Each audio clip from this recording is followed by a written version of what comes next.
আসসালামু আলাইকুম। চলে আসলাম একটি ভিডিও নিয়ে। সবাই ভালো আছেন? আমিও আলহামদুলিল্লাহ ভালো আছি। এই বছর এত কাঁঠাল খাওয়া হয়েছে যেটা বলার না। অনেক কাঁঠাল এবার আমরা খেয়েছি, সবই গাছের কাঁঠাল। নিজের গাছের কাঁঠাল, শ্বশুরবাড়ির গাছের কাঁঠাল, বড় ভাই পাঠাইছে কাঁঠাল, আমার ফুপু পাঠাইছে কাঁঠাল, আমার রহমান ভাই নিয়ে আসছে কাঁঠাল। এটা হলো আমার শ্বশুরবাড়ি থেকে আমার এক চাচাতো দেবররা দিয়েছে। তো ওদের কাঁঠাল তিনটা দিয়েছে, একটা আমার ছোটো ভাবি নিছে, আর এটা পাকছে, আর এটা কাঁচা আছে, বড় ভাবিকে এখনো দেওয়া হয়নি।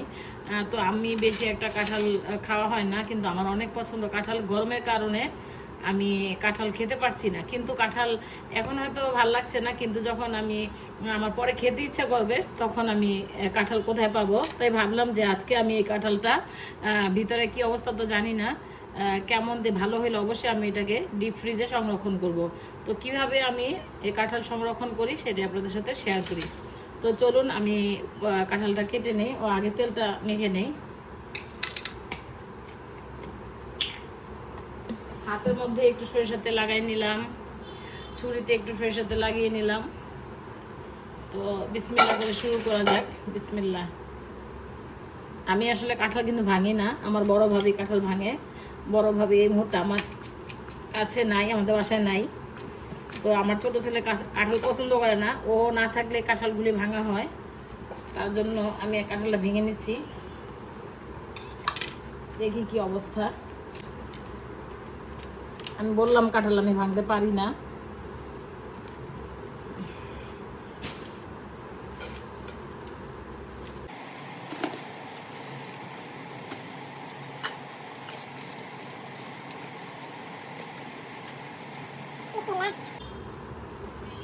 মাশাল্লাহ মাশাল্লাহ, এরকম কাঁঠাল হইলে আসলে ফ্রিজে রাখতে হবে, কারণ এই ধরনের কাঁঠালগুলি ফ্রিজে রাখতে হয়। আর যারা কাঁঠালগুলি পাঠিয়েছে তারা বলেছে কাঁঠালগুলি অনেক সুন্দর, খেতে কেমন জানি না। তো আমি বিসমিল্লাহ থেকে একটা কাঁঠাল শুরু করছি।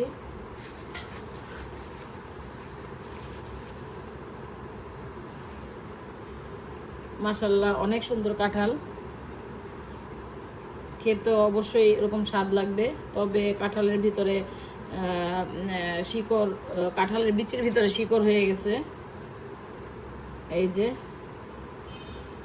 এটা আরও কিছুদিন আগে কাঁঠালটা পাড়া দরকার ছিল, এই যে বিচি হয়ে গেছে। বিসমিল্লাহ। অসাধারণ কাঁঠাল। যারা দিয়েছে তারা বলেছে যে কাঁঠাল নাকি অনেক মজার, সত্যি অনেক মজার। আমি যদি আপনাদেরকে খাওয়াতে পারতাম তাহলে হয়তো বা বিশ্বাস করতে পারতেন আর কি, কিন্তু দুঃখের বিষয় আমি খাওয়াতে পারছি না। কিন্তু আপনারা চাইলে এরকম মজার মজার কাঁঠাল ফ্রিজে সংরক্ষণ, ডিপ ফ্রিজে সংরক্ষণ করতে পারেন। কারণ এখন হয়তো গরম, এত গরম পড়ছে যে কাঁঠাল আসলে একটা দুইটার বেশি খাওয়া যায় না। তো পরে হয়তো বা আমার মতো যারা কাঁঠাল প্রেমী তারা চাইলে আমার মতো এইভাবে ডিপ ফ্রিজে সংরক্ষণ করতে পারেন। সেটারই ছোট্ট একটা ভিডিও নিয়ে এসেছি। তো এইটা খেয়ে তারপর আবার বাকিটা ভাঙতেছি, ভেঙে আমি কিভাবে রাখছি সেটাই শেয়ার করছি। অনেক মজা, অনেক মজা। কাঁঠাল আমার অনেক পছন্দ, সেটা নরম হোক শক্ত হোক। নরম হলে আমি মুড়ি দিয়ে খাই, শক্ত হলে এমনিই খাই। তো এইটা অবশ্য মুড়ি দেওয়ার খাওয়ার কাঁঠাল না, এটা এমনি খাওয়া যায়, তাই এমনি খাচ্ছি। আপনারা দেখতেই পাচ্ছেন কাঁঠালটা মাশাআল্লাহ অনেক সুন্দর, পারফেক্ট একটা কাঁঠাল। তো কিছুদিন আগে আমার ফুপু একটা বিশাল বড় কাঁঠাল পাঠিয়েছে, আমার আসমা ফুপু আমার সাথে ওমরা হজ করতে গিয়েছিল সেই ফুপু। তো অনেক বিশাল বড় একটা কাঁঠাল পাঠিয়েছিল, সেটা বড় ভাইয়া বাড়িতে কয়েকজনকে নিয়ে অর্ধেকটা খাইছে আর অর্ধেকটা আমাদের জন্য নিয়ে আসছে। এবার বুঝেন কত বড় কাঁঠাল। সেই কাঁঠালটা এত মজা ছিল মানে বলার বাহিরে, সেটা আর আপনাদের সাথে মানে শেয়ার করতে ভুলে গিয়েছিলাম। কাঁঠাল দেখে মাথা নষ্ট হয়ে গেছিলো, এত মজার কাঁঠাল খেয়েছিলাম। তো ভিডিও ধারণ করা হয়নি, কিন্তু এটারও মাশাআল্লাহ অনেক সুন্দর। কাঁঠালের যে কোষগুলি বলে, কোষ বলেন রোয়া বলেন যেটাই বলেন না কেন, মাশাআল্লাহ অনেক সুন্দর। আঠাও কিন্তু বেশি একটা ভরে নাই।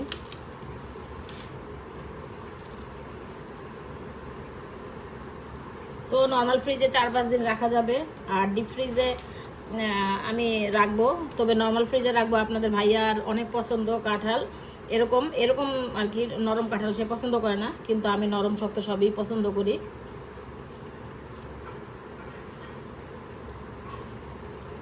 আপনার ভাইয়ার জন্য আমি কিছু নর্মালে রাখবো আর কিছু আমি ডিপ ফ্রিজে রাখবো।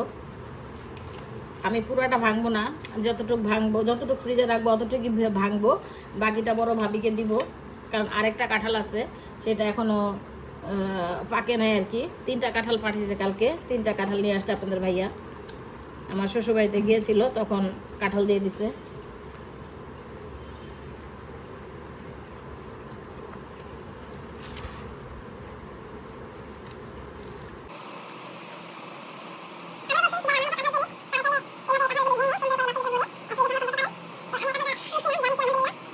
এখন এটাই আপনাদের সাথে শেয়ার করব। তো এই যে একটা কন্টেনার নিয়েছি,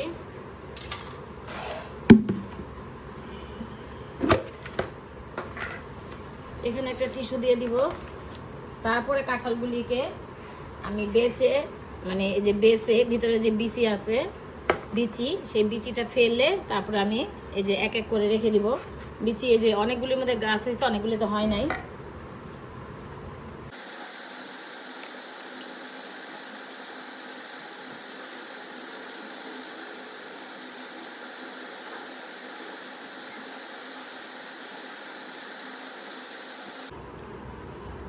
তো আমি এক এক করে কাঁঠালগুলি বিচিগুলি ফেলে দিয়েছি, এখন আমি এগুলিকে সাজিয়ে নিচ্ছি।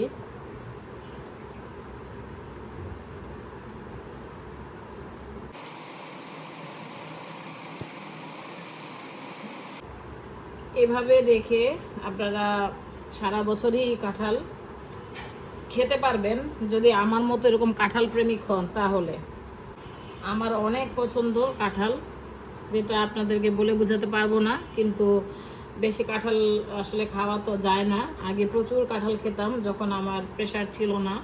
এখন তো বয়সের সাথে সাথে প্রেশার বেড়ে গেছে, তাই ওইভাবে অত কাঁঠাল আসলে খাইতে পারি না। তারপর খাইতে গেলে মনে হয় যে অনেকগুলি কাঁঠাল খেয়ে ফেলছি।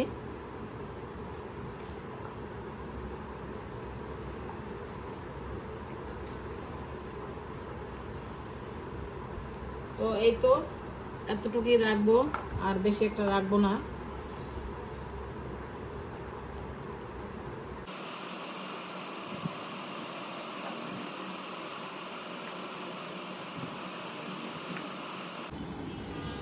তো আমার এই যে কাঁঠাল ডিপ ফ্রিজে সংরক্ষণ পদ্ধতি কেমন লেগেছে অবশ্যই জানাবেন। আরও অনেকভাবে মানে করে অনেক রকম করে কাঁঠাল রাখা যায়, সংরক্ষণ করা যায়, কিন্তু আমি এভাবে রাখবো। এয়ারটাইট বক্সের মধ্যে কাঁঠালটা রেখে দিবেন, একদম ফ্রিজে কোনো গন্ধ আসবে না। কাঁঠাল কিন্তু আমরা ফ্রিজে রাখতে গেলে অনেক সময় গন্ধ আসে, তো এরকম একটা এয়ারটাইট বক্সের মধ্যে রেখে দিবেন, কাঁঠালের কোনো স্মেলই আসবে না। কারণ আমি এইটাতেই কাঁঠাল রেখে দিই আপনাদের ভাইয়ের জন্য, এই বক্সটার মধ্যে। তো অনায়াসে খাওয়া যায় আর কি, কোনো গন্ধ আসে না, ফ্রিজের যে একটা স্মেল, বাজে স্মেল আসে না আর কি। তো এই তো আমি এখন ডিপ ফ্রিজে কাঁঠালটা রাখবো।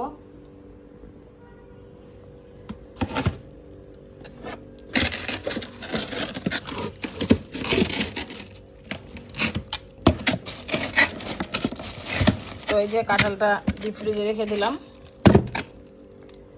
আর নর্মালটা রাখছি নর্মাল ফ্রিজে। তো এই যে নর্মাল ফ্রিজে আমি এই কাঁঠালটা রেখে দিলাম একটা সাইডে। আপনাদের ভাইয়াকে যখন আমি খাওয়াবো তখন বের করে দিব। তো এই ছিল আমার কাঁঠালের সংরক্ষণ পদ্ধতি। আশা করি ভালো লেগেছে। ভালো লেগে থাকে লাইক, কমেন্ট, শেয়ার করবেন, সাবস্ক্রাইব করবেন। আজকের মতো বিদায়, আল্লাহ হাফেজ, আসসালামু আলাইকুম।